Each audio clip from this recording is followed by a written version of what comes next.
আমাৰ বিশ্বনাথ জিলাত কুষ্ঠৰোগ চিনাক্তকৰণ অভিযান যেটো অহা 12 ডিসেম্বৰৰ পৰা 26 ডিসেম্বৰলৈকে অনুষ্ঠিত কৰা হৈছে। গতিকে সেই বিষয়ে আমি আপোনালোকক আমন্ত্ৰণ জনাইছিলোঁ। আপোনালোকক মই ধন্যবাদ জনাইছোঁ আপোনালোকে সঠিক সময়ত উপস্থিত থকাৰ কাৰণে।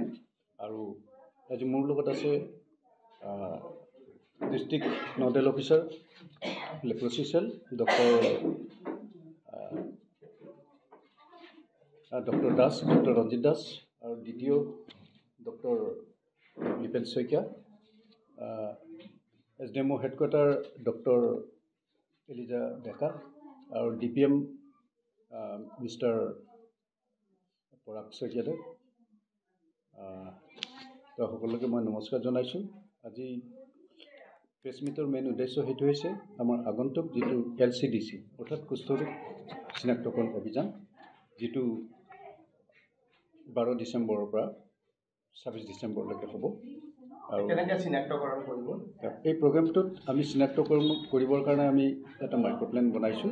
আমাৰ ডিষ্ট্ৰিক্টত মানে টোটেল 3টা ব্লক PHC আছে, বিহালী, বিশ্বনাথ চাৰিআলি আৰু গহপুৰ ব্লক PHC। আৰু আমাৰ চিনাক্তকৰণ কৰিব আমাৰ আশাসকলে।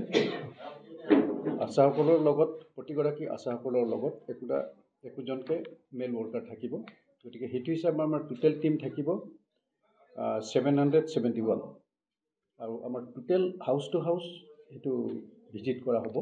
হাউচ টু হাউচ আমাৰ টোটেল হাউচ হ'ল আমাৰ 1,72,574। আৰু টোটেল ৱৰ্কাৰ হ'ব 1,542। সেইটো লগতে এই যে আমাৰ আশা ৱৰ্কাৰ আৰু মেল ৱৰ্কাৰখিনিয়ে হাউচ টু হাউচ ভিজিট কৰিব, সেইখিনি সঠিকভাৱে ভিজিট কৰা হৈছে নে নাই সেইখিনি ছুপাৰভাইজ কৰিবৰ কাৰণে আমি ছুপাৰভাইজাৰ আমি নিযুক্ত কৰিছিলোঁ। আৰু সেইটো হৈছে 159 ছুপাৰভাইজাৰ থাকিব। গতিকে এই বেমাৰৰ লক্ষণবোৰ কেনেধৰণৰ হ'ব, কি চাই আপোনালোকে চিনাক্তকৰণ কৰিব? এইটো কুষ্ঠৰোগৰ মেইন লক্ষণ যেটো আমি দেখোঁ, এইটো ছালৰ দাগ সাধাৰণতে দেখা যায়। এই ছালৰ দাগটো চেতনাহীন হ'ব লাগিব, আৰু হেতা হ'ব পাৰে, তামবৰণীয়া হ'ব পাৰে বা ৰঙচুৱা হ'ব পাৰে। তাত কোনো খজুতি বা বিষ নাথাকে। আৰু বা যদি কোনোবা হাত বা ভৰি যদি চেনচেশ্যন বুলি নহয়, যদি জিনজিনাই থকা তেনেকৈ যদিও থাকে, তেতিয়া সেইটো নাৰ্ভ ইনভলভমেণ্ট হৈছে নেকি সেই বস্তুটোৰ কাৰণে এটা কনফাৰ্মেশ্যনৰ প্ৰয়োজন হয়। আৰু কিছুমানৰ স্নায়ুবোৰ কিছুমান দাঁত আৰু বিষ যদি অনুভৱ কৰে তেতিয়াহ'লে সেইটো ছাছপেক্ট কৰা হয়।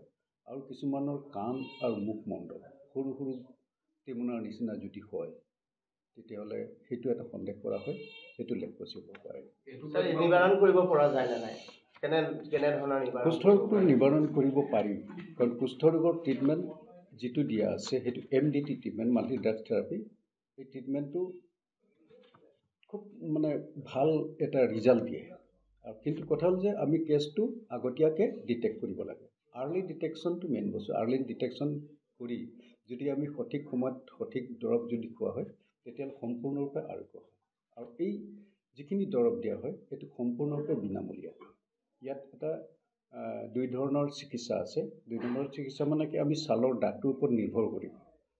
যদি 5টাতকৈ ছালৰ দাগ যদি থাকে তেতিয়াহ'লে এইটো PB বুলি কোৱা হয়, অৰ্থাৎ পচি বেচিলাছ লেপ্ৰচি। আৰু যদি 5টাতকৈ বেছি দাগ যদি থাকে তেতিয়াহ'লে এইটো মাল্টি বেচিলাৰী ড্ৰাগছ বুলি কোৱা হয়, অৰ্থাৎ MB ড্ৰাগছ। গতিকে PBৰ কাৰণে 6 মহীয়া ট্ৰিটমেণ্ট আৰু MBৰ কাৰণে 9 মহীয়া ট্ৰিটমেণ্ট। এই ট্ৰিটমেণ্ট মানে আমাৰ এতিয়া এই মানে সম্পূৰ্ণৰূপে মজুত আছে। এই ট্ৰিটমেণ্ট নকৰিলে কেনেধৰণৰ পৰ্যায় হ'ব পাৰে এজন লোকৰ? ট্ৰিটমেণ্ট যদি নকৰায় তেতিয়া যিহেতু এইটো এবিধ সংক্ৰামক ৰোগ আৰু এবিধ বীজাণুৰ দ্বাৰা হোৱা ৰোগ, আৰু সেই বীজাণুটো হৈছে মাইক্ৰ'বেক্টেৰিয়াম লেপ্ৰি, বেক্টেৰিয়া। এই বেক্টেৰিয়াটো যেতিয়া সংক্ৰমণ কৰা হয়, সংক্ৰমণ কৰি যিখিনি লক্ষণবোৰ দেখা দিয়ে সেইটো মানুহে আচলতে ইমান গুৰুত্ব নিদিয়ে, যিটোৰ কাৰণে কি পিছৰ ফালে গৈ এইটো কিছুমান পংগুত্ব সেইটো পৰ্যায়লৈকে লৈ যায়, যে হাত যিটো ৰিষ্ট বুলি আছে, হাতটো এনেকৈ বেকা হৈ যাব পাৰে, ভৰি তেনেকৈ হেৰি হ'ব পাৰে।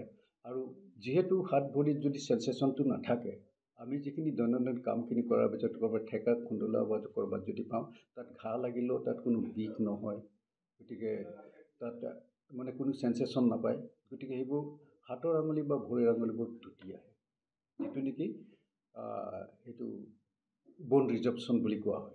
গতিকে সেইটো পৰ্যায়ত যদি যায়, তেতিয়াহ'লেতো মানুহজন এটা সম্পূৰ্ণ পংগুত্ব লাইফটো চলাই যাব লাগিব। কি আহ্বান জনাব ৰাইজক? তো মই ৰাইজক সেইটোৱে আহ্বান জনাম যে আপোনালোকৰ জৰিয়তে, আপোনালোকৰ যিটো সংবাদ মিডিয়া বা যিখিনি বিভিন্ন এতিয়া চেনেলৰ পৰা আপোনালোক আহিছে, আপোনালোকৰ জৰিয়তে আমি ৰাইজক এটা সজাগতা সৃষ্টি কৰাৰ কাৰণে মই অনুৰোধ জনাইছোঁ যে ৰাইজে এই প্ৰগ্ৰেমটোত, অৰ্থাৎ এই যিটো চিনাক্তকৰণ ঘৰে ঘৰে যাব, সকলোৱে যাতে সহযোগ কৰে, সকলোৱে তেওঁলোকৰ গাত চেতনাইন ছালৰ দাগ আছে নেকি কিবা সেইখিনি চাব, আমাৰ আশা কৰ্মীসকল আৰু লগত মেল ৱৰ্কাৰ। তো এইখিনি কাম কৰোঁতে সকলোৱে সহযোগ কৰিব লাগে। আৰু কুষ্ঠৰোগ চিনাক্তকৰণ কৰি আমি সঠিক সময়ত যদি আমি চিকিৎসা কৰাব পাৰোঁ, তেতিয়াহ'লে আমাৰ সমাজৰ পৰা কুষ্ঠৰোগটো আমি সম্পূৰ্ণভাৱে নিৰ্মূল কৰিব পাৰোঁ।